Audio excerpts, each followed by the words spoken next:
खरं म्हणजे अतिशय चॅलेंजिंग असलेला प्रकल्प आहे, अतिशय डिफिकल्ट असा प्रकल्प आहे. कारण या ठिकाणाहून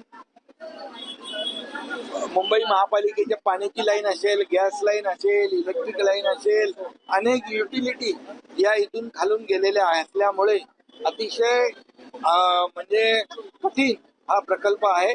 परंतु MMRDA ला सांगितल्यानंतर त्यांनी युरोपमधून कन्सल्टंट अपॉइंट करून या ठिकाणी या प्रकल्पाला त्याचं डिझाईन केलं, चालना दिली आणि त्याचा भूमिपूजन झालेलं आहे. जवळपास 4 ते 5 मिनिटं या ठिकाणी सिग्नलला लोकांना थांबावं लागत होतं. हा सगळ्यात लॉंगेस्ट सिग्नल आहे एशियामधला. आता हे सगळं कंप्लीट काम झाल्यानंतर फक्त 15 सेकंद या ठिकाणी थांबावं लागेल. त्यामुळे 4 ते 5 मिनिटं जी आहेत कमी होतील आणि इथल्या ठाणेकरांची जी गैरसोय होती ती दूर होईल. खऱ्या अर्थाने ठाणेकरांची स्वप्नपूर्ती आहे आणि म्हणून वाहतूक कोंडीमुळे होणारं पोल्युशन, प्रदूषण कमी होईल, ट्रॅफिक कमी होईल, या ठिकाणी अपघात कमी होतील आणि त्याचा फायदा ठाणेकरांना होईल. आणि त्यामुळे अतिशय हा महत्वाकांक्षी प्रकल्प आहे, गेम चेंजर प्रकल्प आहे ठाण्यासाठी. आणि म्हणून मी MMRDA अभिनंदन करतो.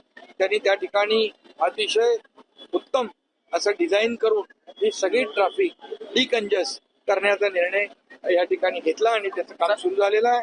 अनेक दिवसांपासून बहुचर्चित असं नवीन स्थानक देखील होणार आहे. त्याला नवीन हे जे मेंटल हॉस्पिटलचे इथे नवीन स्थानक होत आहे त्याला देखील हे जोडलं जाईल, कोपरीला जोडलं जाईल, नौपाड्याला जोडलं जाईल, इकडे वागळेला जोडलं जाईल, नाशिककडे जाणाऱ्या गाड्या आहेत त्यालाही जोडलं जाईल.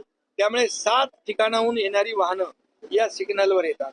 त्यामुळे मला वाटतं 4 कमी होतील त्याची आणि 4 कमी होतील ती वरून जातील. त्यामुळे अतिशय कमी वेळामध्ये इथला जो ट्रॅफिक आहे तो सुरळीत होईल आणि त्याचा फायदा ठाणेकरांना होईल.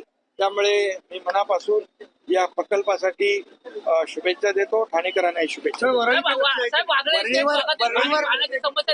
वागळेश्वर भागातील अतिशय महत्वाचा असा जलकुंभाचा देखील आज जलकुंभातही लोकार्पण आहे. तिथलाही पाण्याचा प्रश्न सुटेल आणि ठाणेकरांची वाहतूक कोंडी बरोबर आरोग्य सेवा देखील ठाण्यामध्ये मोठं 900 बेडचं हॉस्पिटल होत आहे, जलकुंभ होतोय, पाणी, आरोग्य, रस्ते हे देण्याचं काम आपण या ठिकाणी करतो. स्विमिंग पूलचा पण कार्यक्रम आहे, तोही तिथल्या कळव्यातल्या नागरिकांना त्याचा बेनिफिट होईल, त्याचा फायदा होईल. त्यामुळे संपूर्ण ठाणे शहरामध्ये कोस्टल रोडचं काम सुरू आहे. त्या ठिकाणी ठाणे बोरिवलीचं टनेलचं काम सुरू आहे. त्या मेट्रो रिंग मेट्रो जी आहे ठाण्याची तिचं काम सुरू होत आहे. त्यामुळे त्याचबरोबर पॉट टॅक्सीचं पण काम सुरू होणार आहे.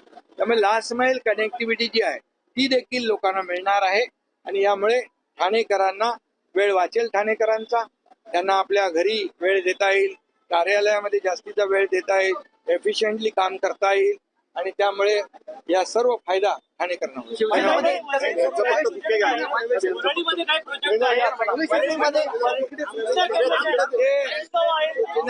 सचिन भाऊ आहेत, आपले उपसभापती आहेत विधान परिषदेचे, त्यांनी काही प्रकल्प सुचवले आहेत, ते देखील प्रकल्प मार्गी लावू. वाहतूक फ्री होणार नाही. वाहतूक